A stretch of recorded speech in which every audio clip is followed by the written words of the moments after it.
Boa tarde a todos. Eu estou falando aqui do stand do Banco Acredita, na Feira do Empreendedor Sebrae. Nós temos entrevistados ao longo desse primeiro e segundo dia várias personalidades com múltiplas vinculações institucionais, diversas trajetórias pessoais. Hoje a gente vai trazer a Marcele Porto. A Marcele Porto a gente vai focar mais na trajetória pessoal dela, mas ela também trabalha, e no final ela vai falar um pouco sobre isso, na Secretaria Estadual da Mulher, que é sempre importante institucionalizar a causa feminina. Então, Marcele, boa tarde. Muito obrigado pelo convite. Eu queria um pouco que você falasse sobre você, a sua trajetória, as positividades, as limitações. Tá ótimo, Paulo. Obrigada. Olhando para lá? Olhando para lá, olhando para cá. Boa tarde para você e para quem nos assiste. É um prazer aqui ter essa conversa. Compartilhar minha história é sempre um motivo de orgulho para mim, porque eu sei que através dela muitas mulheres foram inspiradas e continuam sendo, né? Eu costumo dizer que sou fruto de um grande investimento da educação, de uma família humilde que acreditou que a educação poderia transformar minha vida e realmente transformou, né? Hoje eu sou aluna do doutorado em Economia na UF, a Universidade Federal Fluminense. Pesquiso empreendedorismo feminino pela ótica da economia feminista. O que é a economia feminista? Para que nós possamos saber um pouco. Ótima pergunta, porque é um campo que ainda é recente de estudo e normalmente é investigado por antropólogos, sociólogos. É muito inicial ainda da economia, porque ele propõe que a reprodução da vida ela é um ponto de análise tão importante quanto a aferição do lucro. Então, que para o PIB do mundo, para o PIB dos países, se o trabalho não remunerado da mulher ele fosse considerado, nós teríamos economias muito maiores. E é essa busca de como encontrar metodologias e ferramentas para encontrar esse lugar que a gente está. E dentro do empreendedorismo feminino, antes que você me pergunte, eu já vou te responder como que isso se conecta, Marcele. Sim. Quantas mulheres sempre trabalharam e falam assim, eu não trabalho não, eu só faço um negocinho. Ah, mas eu sou dona de casa, e essa dona de casa, às vezes, costurando, lavando, fazendo uma espécie de escolinha no fundo da casa e cuidando dos filhos das outras todas do bairro, possibilitaram que os seus filhos talvez fizessem uma outra atividade paga, fizessem uma natação, um esporte, um judô, enfim, N possibilidades de mobilidade social mesmo, de impulsionar a sua família através de atividades de geração de renda que essas mulheres não entendem como negócio. Perfeito. E as próprias mulheres que já entendem o que fazem como negócio também têm um limite de crescimento. E aqui no nosso estado...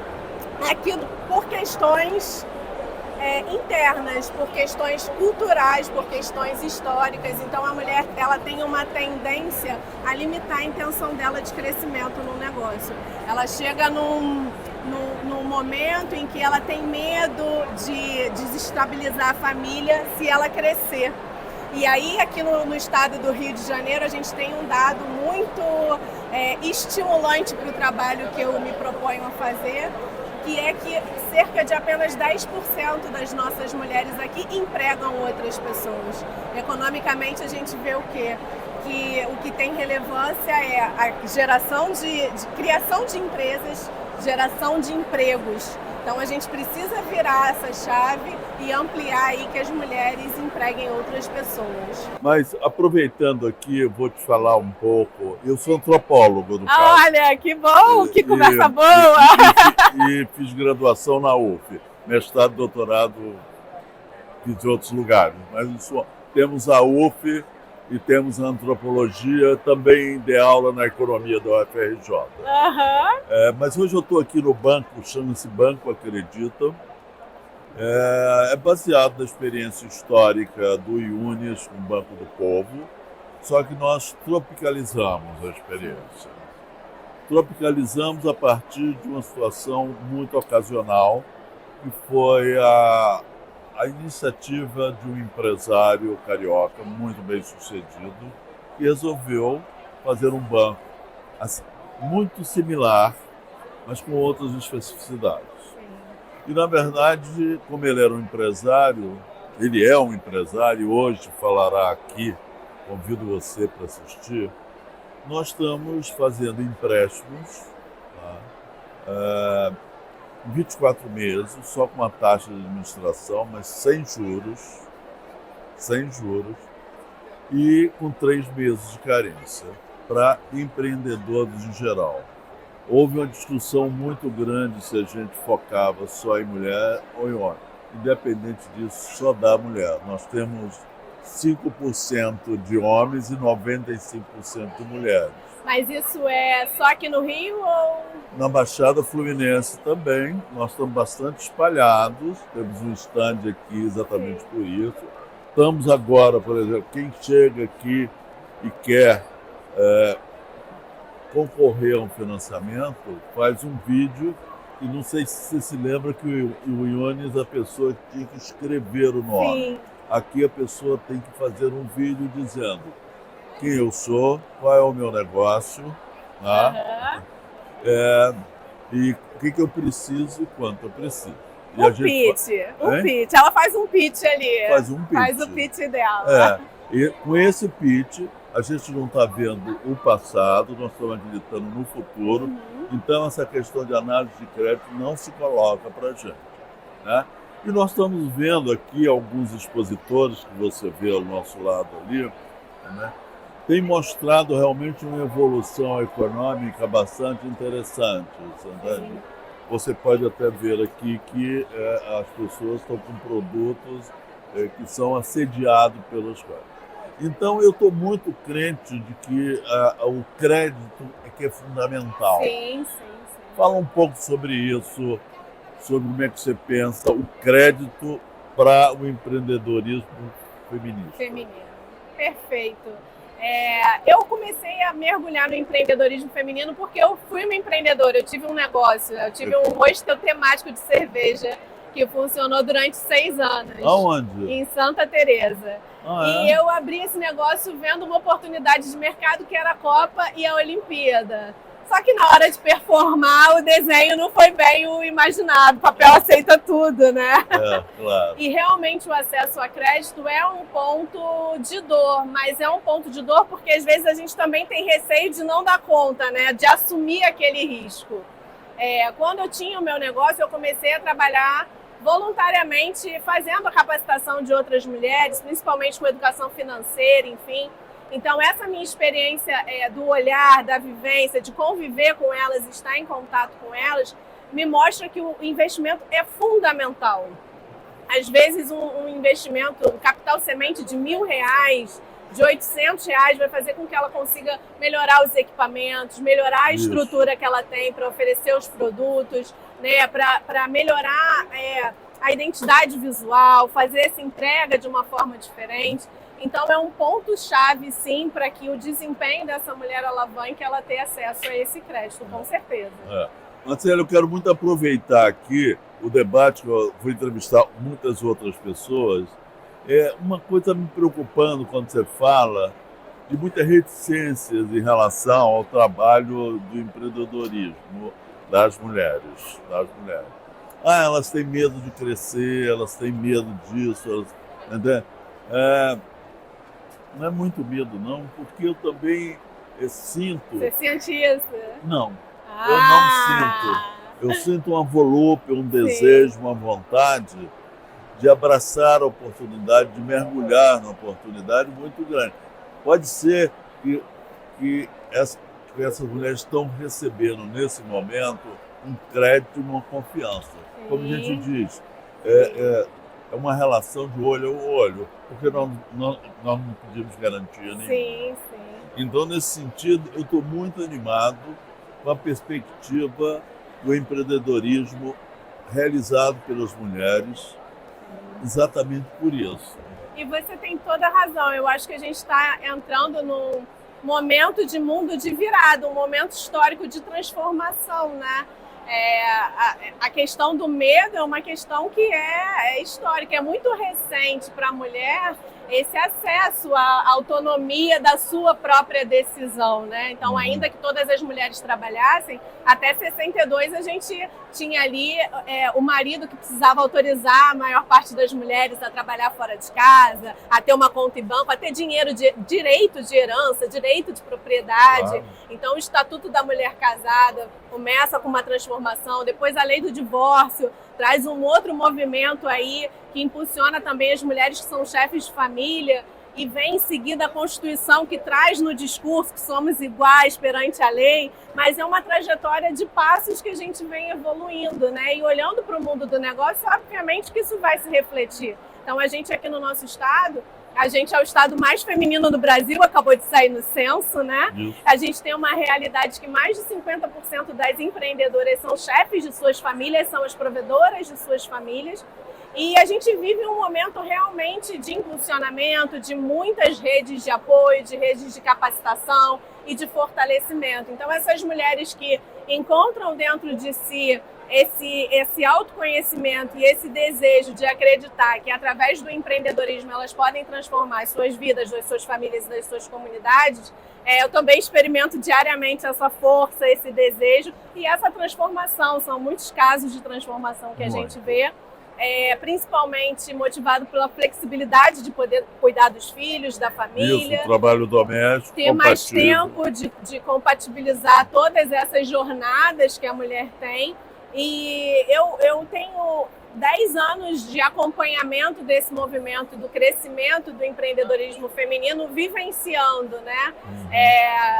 Lá em 2011, 2012, quando as redes sociais, o Instagram apareceu, se você jogasse lá na lupa #mulher empreendedora, não aparecia nada. Agora é uma enxurrada. Então eu acho que é um momento muito propício para a gente se fortalecer mesmo enquanto uma nova categoria social, essa mulher empreendedora. Perfeito. Como você, eu também sou acadêmico e digamos, gestor e executor.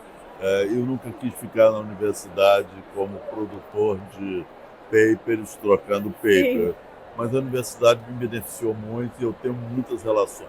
Inclusive, eu terminei meu doutoramento há muitos anos, mas eu volto sempre à sala de aula, em algum curso que me interessa mais ou menos, para estabelecer uma nova relação com as novas gerações e também por um ato de humildade do aprender, né? Mas, por exemplo, eu convidei alguns acadêmicos para vir aqui, mulheres. Sim. Muitas delas começaram, quando eu falo empreendedor, elas falam em precariedade. É a minha briga diária. Então, a minha briga também é muito grande em relação a isso, porque eu acho que há uma enorme confusão, um preconceito. E queria que você qualificasse isso, porque é um tema muito central que eu tenho tentado discutir com as mulheres e também com a universidade. Que conversa boa, hein, Paulo? Não estava nem esperando. Você estava esperando o quê? Não sei, mas não esperava que ia ser tão legal, porque é um desafio que eu experimento. Assim, eu fui para a academia pela minha vivência prática, e aí fui convidada para dar aula na pós-graduação, precisava do mestrado, acabei aliando a experiência que eu mesma tinha no hostel de transformar uma casa em um negócio e fui investigar isso na teoria. Me deparei no turismo com uma orientadora antropóloga, Helena Catão, maravilhosa, gosto muito, tenho muito carinho por ela, que me provocava. Nós voltávamos na ponte exatamente com esse debate. Mas, Marcele, você precisa falar da precarização. Dado, você voltava na ponte. Eu ia e voltava de barca. Pois é. De barca. A gente voltava, ela me dava carona e eu vinha lá com ela. E a gente vinha debatendo, ela falava, mas a gente precisa usar o Antunes, que é uma referência que fala da precarização do trabalho. Eu falava, mas não é isso que eu vejo na minha prática, não é isso que eu vejo quando uma mulher ela começa a fazer uma atividade e se sente reconhecida pelo trabalho das próprias mãos que ela faz, que ela entrega, que ela vende. E que a vida inteira ela vendeu e que não tinha um nome para isso. Ela estava ali só complementando, ela era uma ajudante. Ela, né? E agora ela tem... biscate. E ela falava assim, com vergonha, eu sou dona de casa. E agora ela fala, eu sou empreendedora. Que ótimo! Isso. Por que a gente não vai evidenciar essa possibilidade de emancipação, de autonomia, e vai focar na precarização, que já tem um monte de gente ocupada falando que é precarização. Vamos olhar isso de outra perspectiva. E aí eu comecei esse caminho no mestrado, né, fazendo essa pesquisa etnográfica e contando um pouco desse olhar, mas eu quebrei a cara. Quebrou a cara? Por quê? Porque as minhas entrevistadas eram mulheres de uma outra classe social que não tinham elas terceirizavam esse trabalho doméstico para outras mulheres. Exatamente. E foi aí que eu me deparei com economia feminista, com pensamento interseccional e com todas as outras questões que foram me provocando a ir aprofundando esse olhar, mas sempre pelo lado da autonomia, e por isso eu fui para a economia em uma pesquisa que é pioneira, não existe nenhum estudo até hoje, até agora, né? Pode ser que depois dessa nossa conversa alguém também se anime, e tá tudo bem, vamos somar. Tá na rede, agora vai perder o controle. Vamos somar, mas porque é um assunto que é marginal mesmo, é um assunto que não gera tanto, ou não gerava tanto interesse do debate dentro da perspectiva da autonomia, né? Sim. E aí eu acho que agora essas coisas vêm mudando, a gente tem a Godin com o Prêmio Nobel, a gente vem com essa questão no Enem, que faz aí uma geração debater isso e pensar sobre isso, discutir. E eu acredito que as próximas gerações vão vir mais fortalecidas ainda nesse discurso, nesse debate.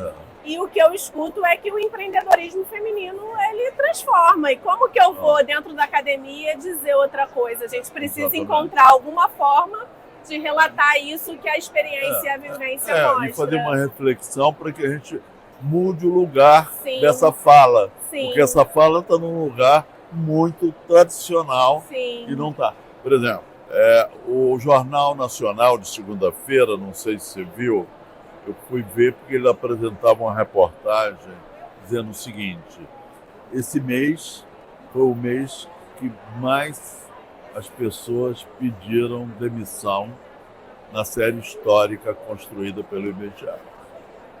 Eu não fui no dado, mas imagino que a TV Globo não vai inventar um dado. Sim. Mas aí o que ela cortava? Cortava para mulheres de classe média trabalhando. Entende? Elas largaram o emprego, mas já com capital político, com capital cultural, isso tudo.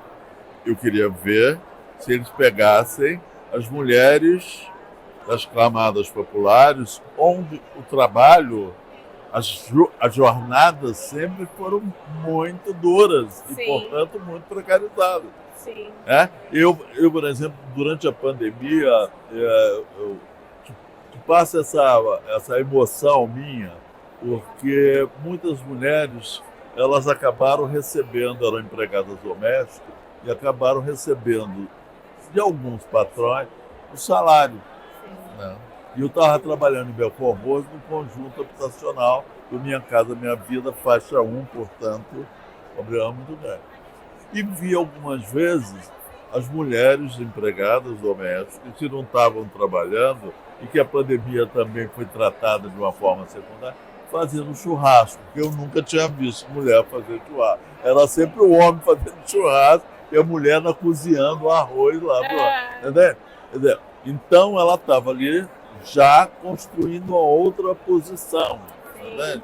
E nós acreditamos, o Político Banco acredita, nessa figura, que tem uma vivência histórica enorme, uma capacidade de produção muito grande, rotina mesmo que muitas vezes ainda a questão da precificação, de gestão, de contabilidade seja muito difícil, mas o que a gente está vendo é exatamente isso. E elas têm uma inteligência estratégica, que é uma inteligência estratégica da sobrevivência, que leva a um impulso, algumas decisões intuitivas que muitas vezes, quando a gente pega para observar, estão muito conectadas a ferramentas da administração tradicional. Então, são saberes que vão passando de geração em geração, saberes informais, e que eu acredito muito na necessidade deles serem valorizados. Eu também acho.